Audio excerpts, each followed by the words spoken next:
올해가 흔히 우리 이제 기독교에서 말하는 종교개혁 500주년입니다. 1517년 마르틴 루터가 종교개혁을 시작한 이후 500년이 지났습니다. 그래서 여러분 주변에 보면은 뭐 종교개혁 500주년 기념, 무슨 뭐 음악회, 세미나, 뭐 강연 이런 것들을 많이 볼 수 있을 것입니다. 이 마르틴 루터가 종교개혁을 한참 해 나갈 때에 이제 로마 교황청에서 마르틴 루터의 교리를 보고 이단이라고 규정하고 파문시킵니다. 그렇지만은 한 번 더 마르틴 루터에게 기회를 주기로 합니다. 그래서 그 당시 신성 로마 제국의 의회가 열리는 그 브롬스 성당에 나와서 마르틴 루터가 자기가 지금까지 했던 그 주장을 철회하면은 이단도 면제해주고 파문시켰던 것도 용서해주겠다고 말을 합니다. 이제 그때쯤 되어서 이 마르틴 루터의 지지자들이 많이 이제 생기기 시작했습니다. 이 지지자들이 그 브롬스 성당에 가지 말라고, 거기 가면 모략이 있고 음모가 있고 굉장히 위험해질 것이다. 거기 가면은 뭐 우리말로 하면은 그 불 속에 기름 가지고 들어가는 격이다 해서 많이 말렸습니다. 거기 가서 주장을 철회한다 해도 당신은 체포되고 큰 위험에 당할 것이다. 말렸지만은 마르틴 루터는 가기로 합니다. 자기가 뭐 이단 면제 받으려고 그리고 파문을 다시 되돌리려고 간 게 아니고 진짜 자기가 종교개혁할 때 성경에 비추어봐서 잘못된 것들 그것을 고치고 올바른 주장을 하기 위해서 브롬스 회의에 가게 됩니다. 그런데 이 마르틴 루터라는 사람은 원래 아주 내성적인 사람이에요. 원래 이 마르틴 루터의 성격상 그의 삶을 보면은 종교개혁을 할 만한 인물이 아닙니다. 그의 자서전과 전기를 보면은 굉장히 사람 앞에 나서기를 좋아하는 게 아니고 원래 학자잖아요. 혼자 연구하기 좋아하는 이런 사람. 그리고 이런 사람이 그때 이제 그 브론스 성당에 가면은 로마에서 나온 교황 그리고 황제 그 신하들이 다 거기 있습니다. 여러분 한번 생각해 보십시오. 그 내성적이고 부끄러움을 타는 사람이 교황 앞에서 그리고 황제 앞에서 그리고 그의 대학자들과 신하들 앞에서 자기 주장을 한다는 게 이게 보통 부담되는 게 아닙니다. 굉장히 힘든 일이죠. 마르틴 루터도 굉장히 큰 마음의 짐을 지고 사실은 두려움으로 브롬스로 가게 됩니다. 그때 이 마르틴 루터가 자기 이 두려움을 극복하고자 찬송가를 하나 작사합니다. 그리고 하나 작곡도 하는데 원래 곡 라틴어 성가곡에 있는 곡을 좀 편곡해서 그 곡을 차용하고 자기가 작사해서 불렀던 브롬스로 가면서 마르틴 루터가 불렀던 찬송가가 우리가 너무나 잘 아는 지금 우리 찬송가 585장에 있는 내주는 강한 성이요 방패와 병기 대신이 바로 그 노래입니다. 그래서 이 노래를 부르면서 많이 위로도 얻고 힘을 얻게 됩니다. 중요한 것은 마르틴 루터가 불렀던 내주는 강한 성이요 방패와 병기 대신 이 가사의 원본이 뭐냐? 오늘 우리가 읽었던 시편 46편입니다. 시편 46편을 보면서 이 마르틴 루터가 그 찬송가 가사를 뽑아내고 그리고 그 곡에 붙여서 찬송하면서 큰 힘과 용기를 얻고 그 브롬스에 가서 당당하게 자기 주장을 하고 성경적인 가르침이 무엇인가를 얘기를 하게 되는 것입니다. 그런데 이제 기독교 역사를 보면은 그 브롬스 성당에서 최초로 개신교, 즉 영어로 말하면 프로테스탄트라는 그 명칭이 나왔다고 합니다. 그러니까 오늘 이 종교개혁자 마르틴 루터, 그리고 개신교라는 명칭, 그리고 시편 46편, 이것이 다 이렇게 얽히고 섞여서 지금 우리 개신교, 우리 장로교 개신교에도 아주 중요한 이 말씀이 되는 게 시편 46편입니다. 그래서 오늘 또 우리가 주일 오후에 이제 이민자 보호 교회 설명회도 있지만은 그 이민자 보호 교회 설명에 가장 기본이 되는 게 오늘 시편 또 46편입니다. 이 46편 1절이 이렇게 선포합니다. 하나님은 우리의 피난처시다. 그리고 큰 힘이시고 큰 환난 가운데 만날 도움이시다. 땅이 변하든지 산이 흔들리든지 바다가 빠지든지 다시 말하면 산과 바다와 이 땅이 막 뒤죽박죽 어떻게 되든지 간에 우리말로 하면 천재지변이 일어나도 나는 두려워하지 않을 것이다.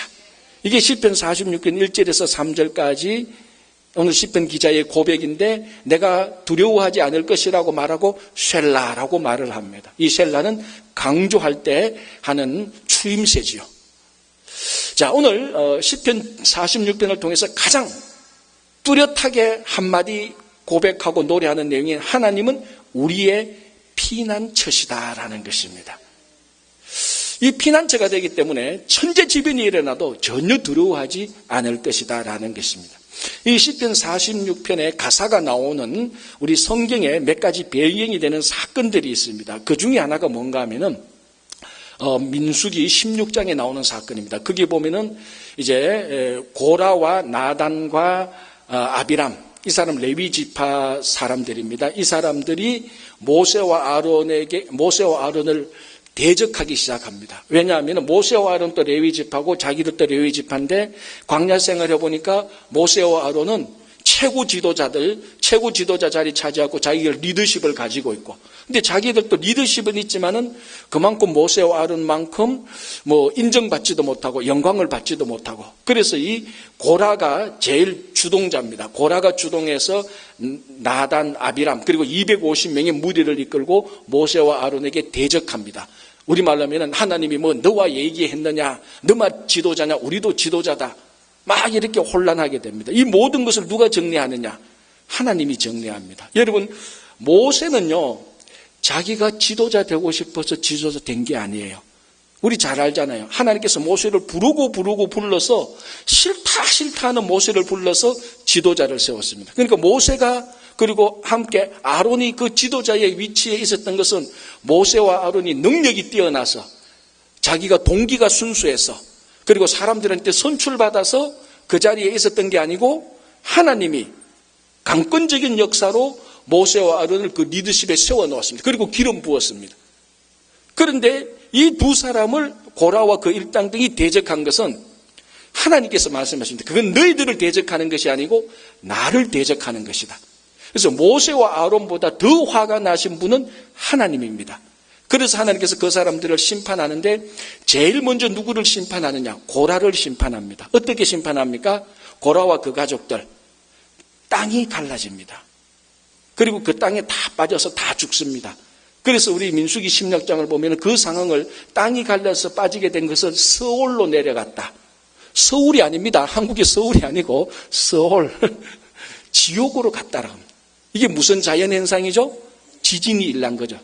땅이 갈라져서 그 고라와 그 가족들을 다 지진에 삼켜버렸습니다. 그래서 오늘 보십시오. 하나님은 우리의 피난처시니 힘과 환난 날에 많은 큰 도움이 되니 땅이 변하든지 땅이 갈라지든지 이제는 우리는 더 이상 염려하지 않는다는 겁니다. 자, 고라 자손이 하나님께 대적하다가 땅이 갈라져서 죽었습니다. 오늘 시편 46편을 누가 썼는 줄 아십니까? 고라의 자손들이 쓴 시편입니다. 이게 얼마나 아이러니합니까? 고라 자손들, 자기들의 조상이 되는 고라는 하나님께 대적하다가 땅이 갈라서 죽어져 버렸습니다. 그걸 아버지가 아들에게, 아버지가 자녀에게, 자녀가 그 자녀에게 해서 오늘 이 시편 46편을 썼던 고라 자손은 그 이야기를 압니다. 듣고 묵상하면서 무슨 결론을 내립니까? 하나님은 우리가 대적할 뿐이 아니고 우리가 하나님에게 가서 피난처 삼을 뿐이다. 그러니까 이 고라 자손이 참 훌륭한 자손들이에요. 자기 선조들의 잘못을 정확히 알고 그걸 하나님께 원망하고 불평하는 것이 아니고 우리 조상들이 잘못했구나. 그 잘못을 보니까 하나님은 대적하실 뿐이 아니고 우리가 하나님에게 가서 도움을 청해야 되고 우리가 도움을 청하면 하나님은 우리의 피난처가 되실 뿐이라고 그 고라 자손이 고백하는 게 오늘 이 시편 46편입니다. 우리 한자어로 타산지석, 반면교사죠. 자손이 잘못한 걸 보고 그 조상이 잘못한 걸 보고 그 자손들이 우리가 하나님을 제대로 알자. 그래서 고백하는 것이 하나님은 우리의 피난처시다라는 것이. 여러분 이 시편 46편을 통해서 계속해서 반복하고 있는 것이 하나님 그 자신이 우리의 피난처, 레퓨지 피난처가 된다고 얘기를 해 주시는 것이. 일본의 한 지혜자가 7층 그 호텔에서 제일 꼭대기에서 컨퍼런스를 하고 있었습니다. 이제 그 빌딩의 주인이 이 스승을 너무 존경해서 한번 이제 그 사람을 불러서 인생에 대한 지혜를 듣고 있었습니다. 그 컨퍼런스에 사람 단 그 몇십 명 나와 있었고, 이 스승을 초청한 주인도 있었고, 이 스승도 앉아서 한참 컨퍼런스를 하는데 일본이 지진이 많이 일어나잖아요. 갑자기 막 땅이 흔들리면서 건물이 막 흔들립니다. 그러니까 이 사람들이 빨리 재빠르게 지진이 일어나니까 7층에서 6층으로 5층으로 싹 빠져나갑니다.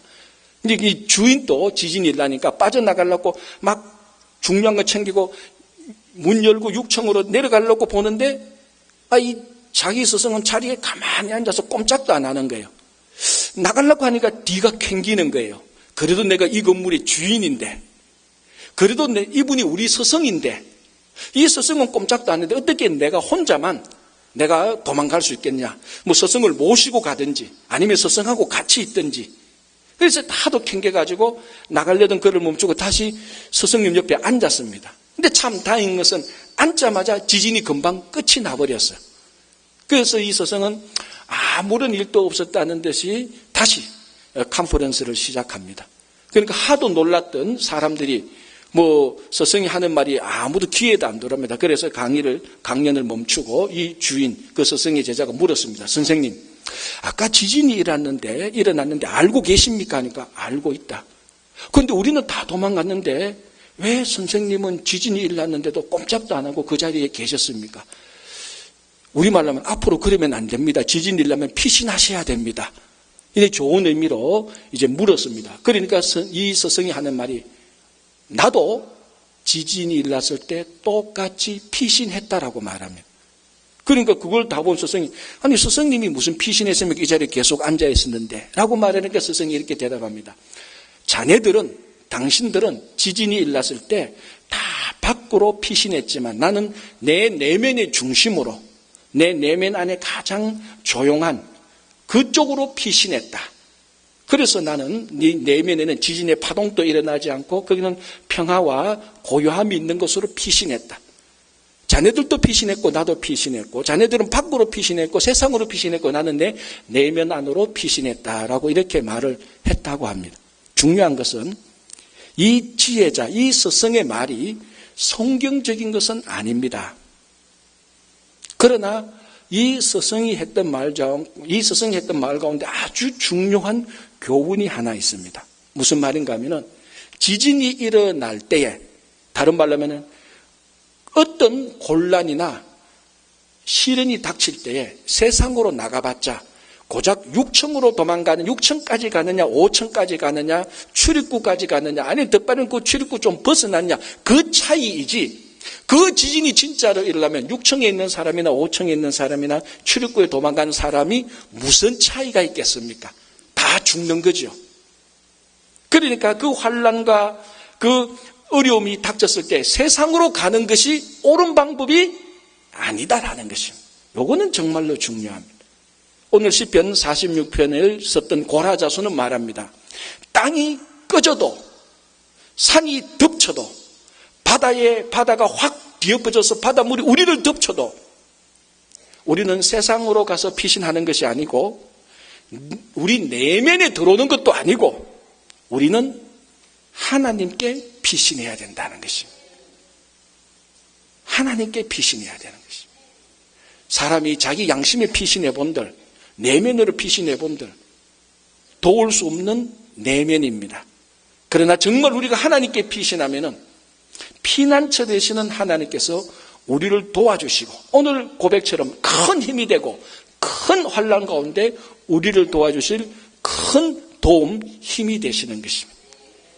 자, 오늘 우리 가운데 시련과 여러분 걱정거리 없는 사람이 어디 있습니까? 여기서 얼굴 보면은 얼굴에 걱정, 근심, 염려가 다 보입니다. 저한테 시력이 나빠도 다른 건 안 보여도 그건 다 보여요.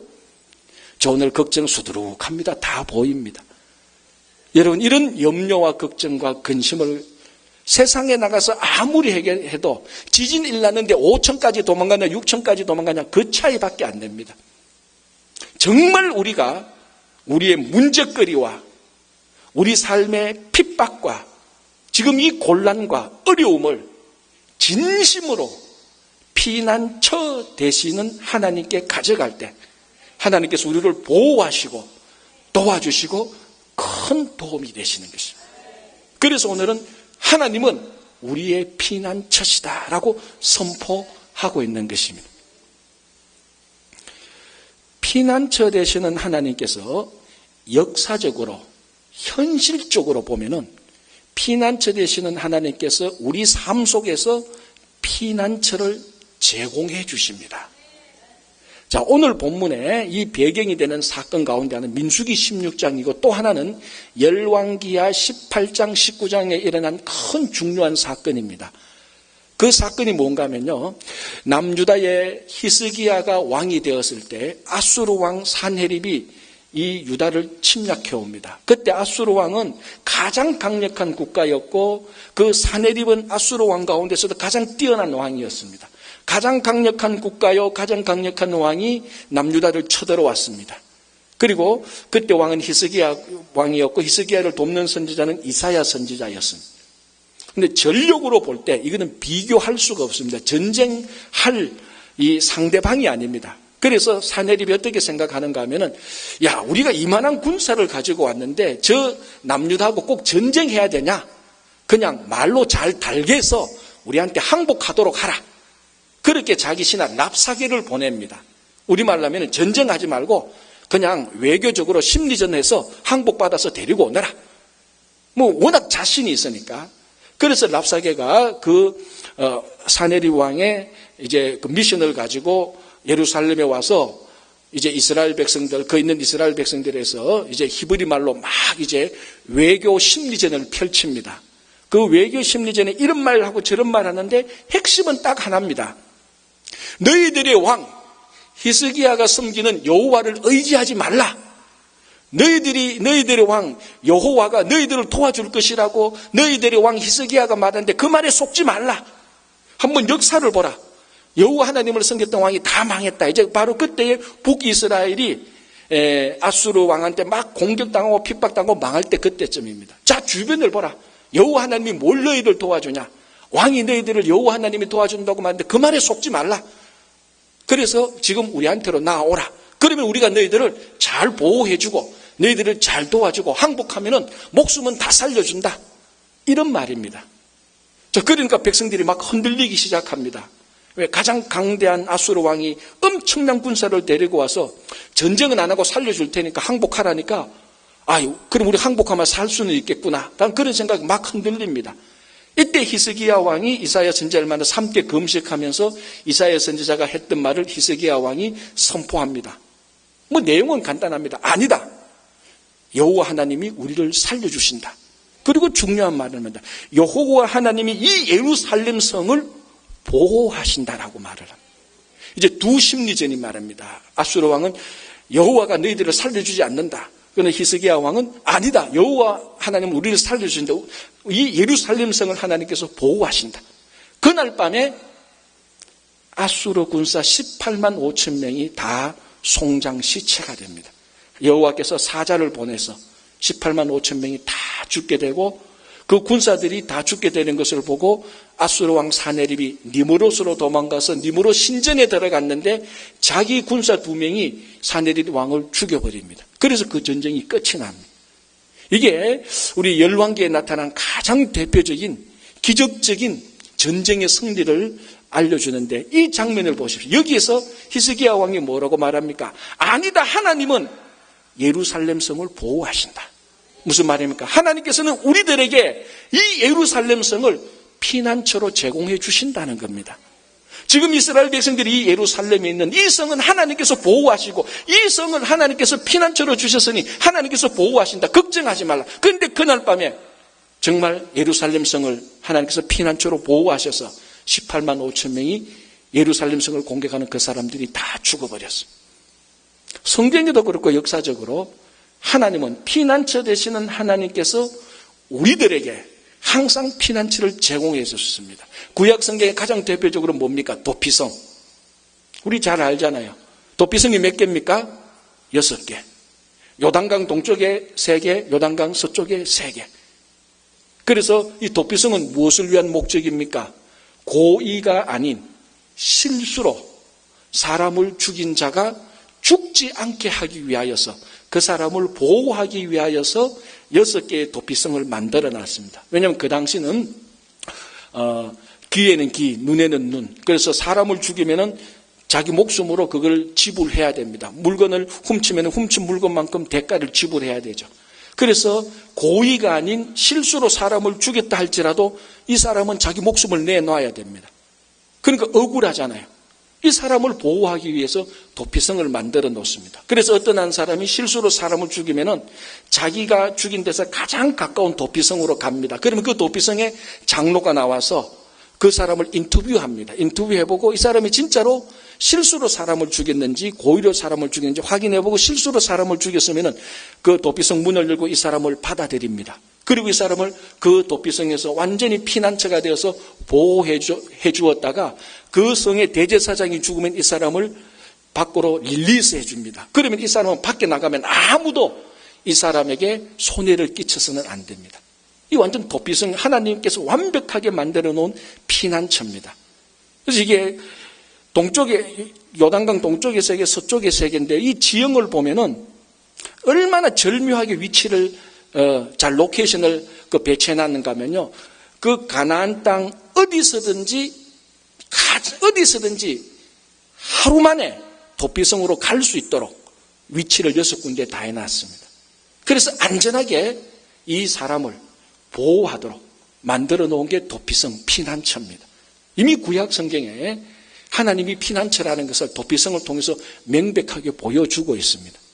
그리고 지난 기독교 2000년 동안 보면요, 이 도피성과 같은 하나님의 피난처가 하나님께서 그때마다 그 시대마다 다 사용하고 공급해 주셨습니다. 대표적으로 로마 제국 시대 때는 억울하게 범죄를 지은 사람, 누명을 쓴 이 사람이 교회로 찾아오면 교회가 그 누명을 쓴 범죄자, 억울한 범죄자를 교회가 그 사람들을 보호해 주었습니다.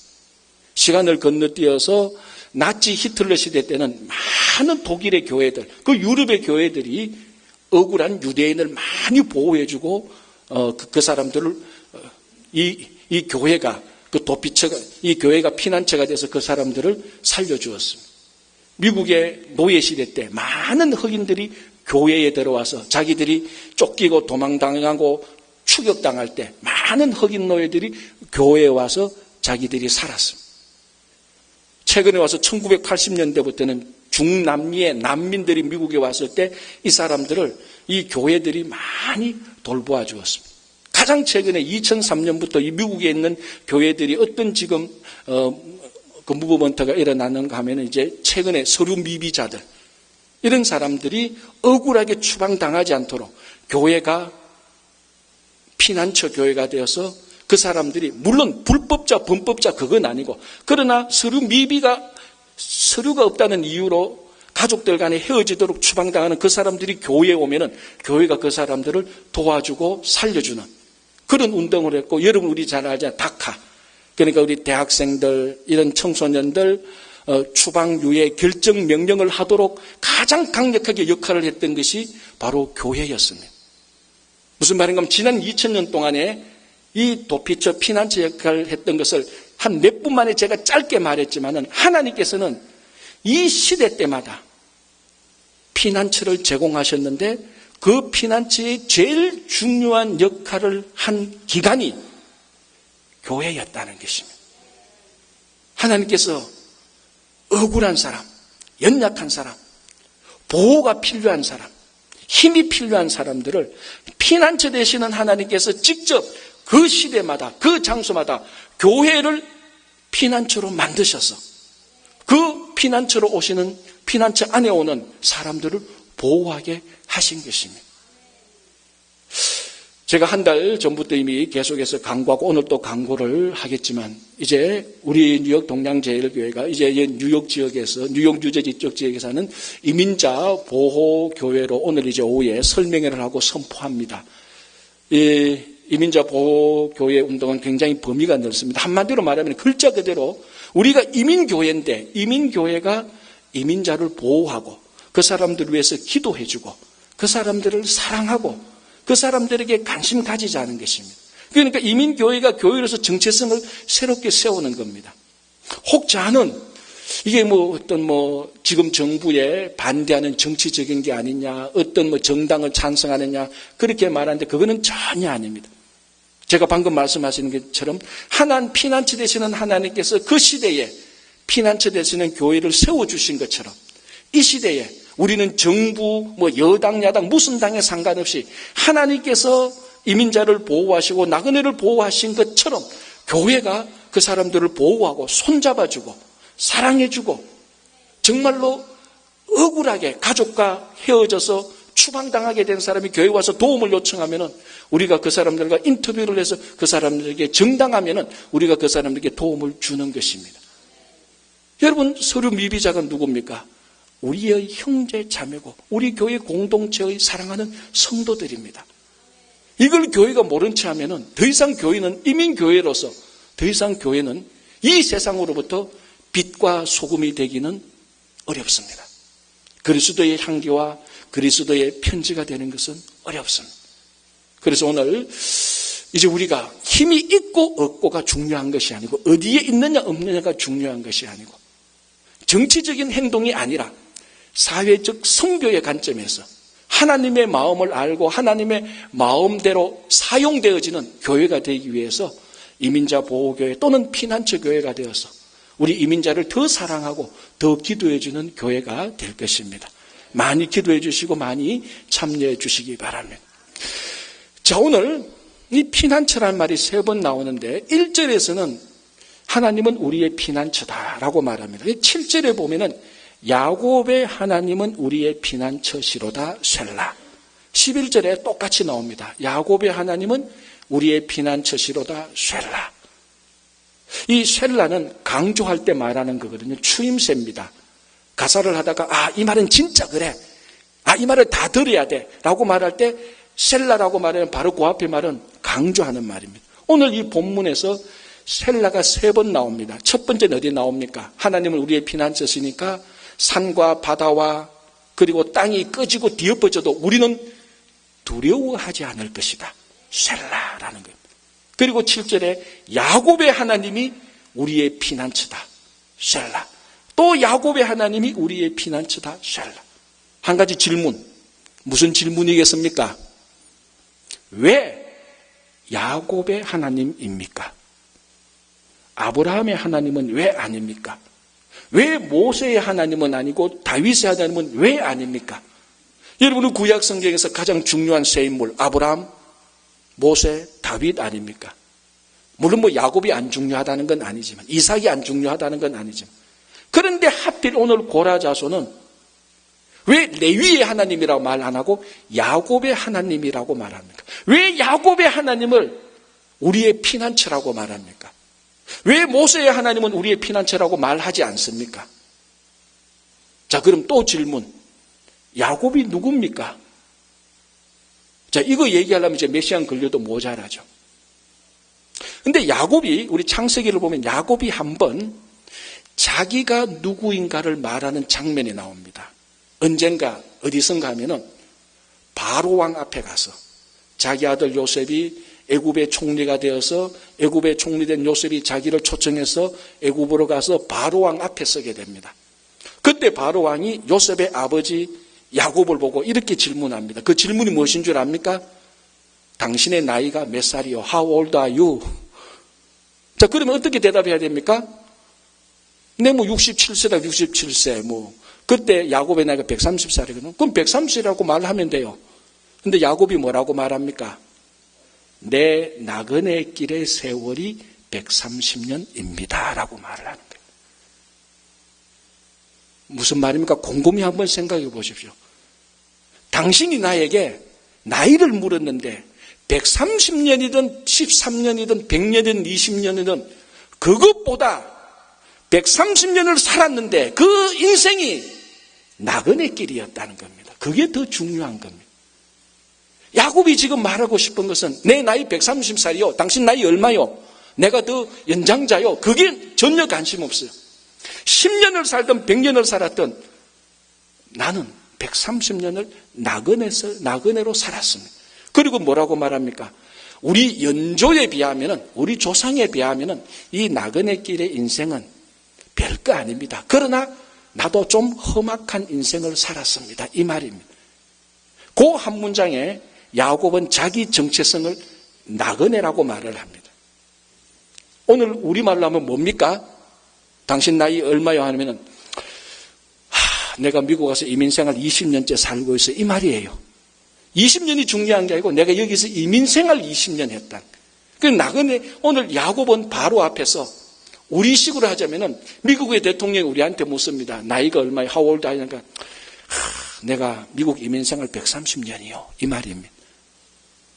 야곱은 자기 정체성을 나그네 이민자로 삼았습니다.